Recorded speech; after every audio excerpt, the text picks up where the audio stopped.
The importance of slimming big egos to feed the soul. In the territory of big egos, only pride grows. It understands the world from within, and sows unhappiness in any environment it inhabits. We all know someone molded in this pattern. They stifle calm and ought to diet their egos so their souls also have some nourishment. If we take a brief look at the current panorama of socio-politics that surrounds us, we will realize that, indeed, the realm of the ego is booming.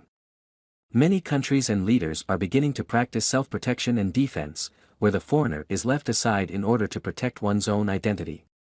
The ego is an artificial mask created by the family, society, and culture. It is a mask on top of another mask. Alejandro Jodorowsky. Many forget, perhaps, that big egos and voices of pride are obsessed with marking distances, bringing inequality, hatred, discrimination, and unhappiness. However, we are not only witnessing this dynamic at the political level. According to an article published in the journal Psychology Today, the workplace increasingly targets managers or bosses who are led by ego in a need to exercise power and control, rather than applying emotional intelligence to their organizations. Employees with managers who fit this profile define them as small children with too much power. Selfish actions in any realm, whether at the family, business or social level, do not create any benefit.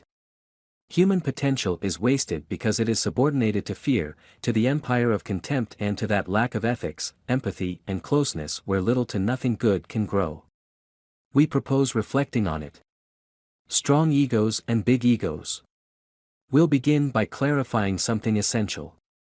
The word ego comes from Latin and simply means I.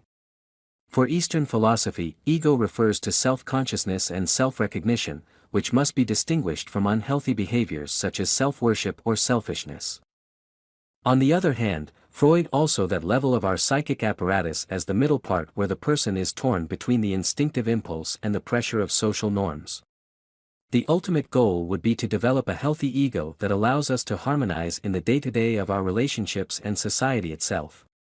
With all of this, we can no doubt deduce that there are two types of ego.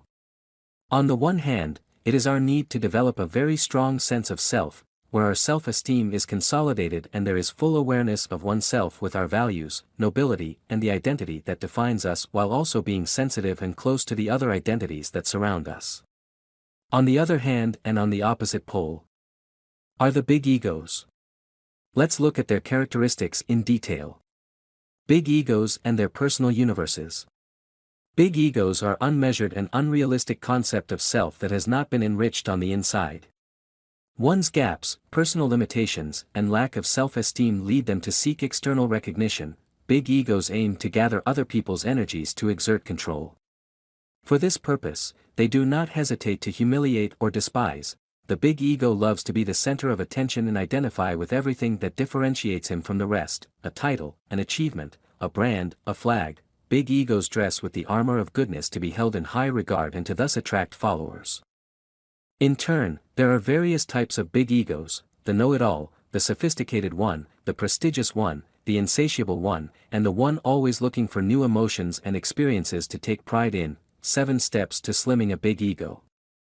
Throughout history, both psychological and philosophical studies have been conducted in depth on the subject of the ego and its relation to evil.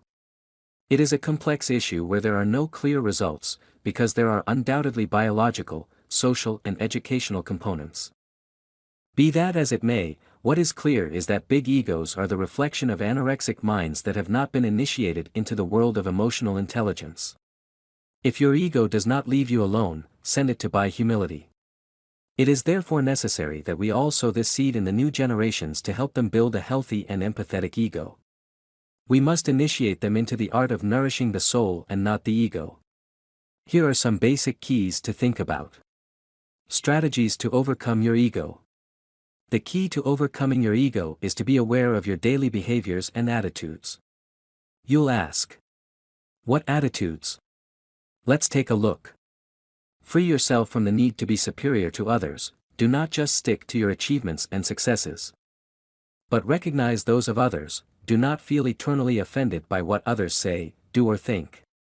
They have a right to not be who you think they should be. Free yourself from the need to have more every day. Appreciate what you already have, free yourself from the need to win. Sometimes you also learn from losing. Do not obsess about always being right. Your goal in life is not to be successful or famous. Your goal, simply, is to be happy. To conclude, we need to understand the ego's daily goal is only to raise walls and create distance. We need to start nourishing the soul and practicing humility where we recognize other people as part of ourselves. Let's nurture a noble heart to create a more respectful and close world. It might interest you. The contents of Exploring Your Mind are for informational and educational purposes only. They don't replace the diagnosis, advice, or treatment of a professional. In the case of any doubt, it's best to consult a trusted specialist.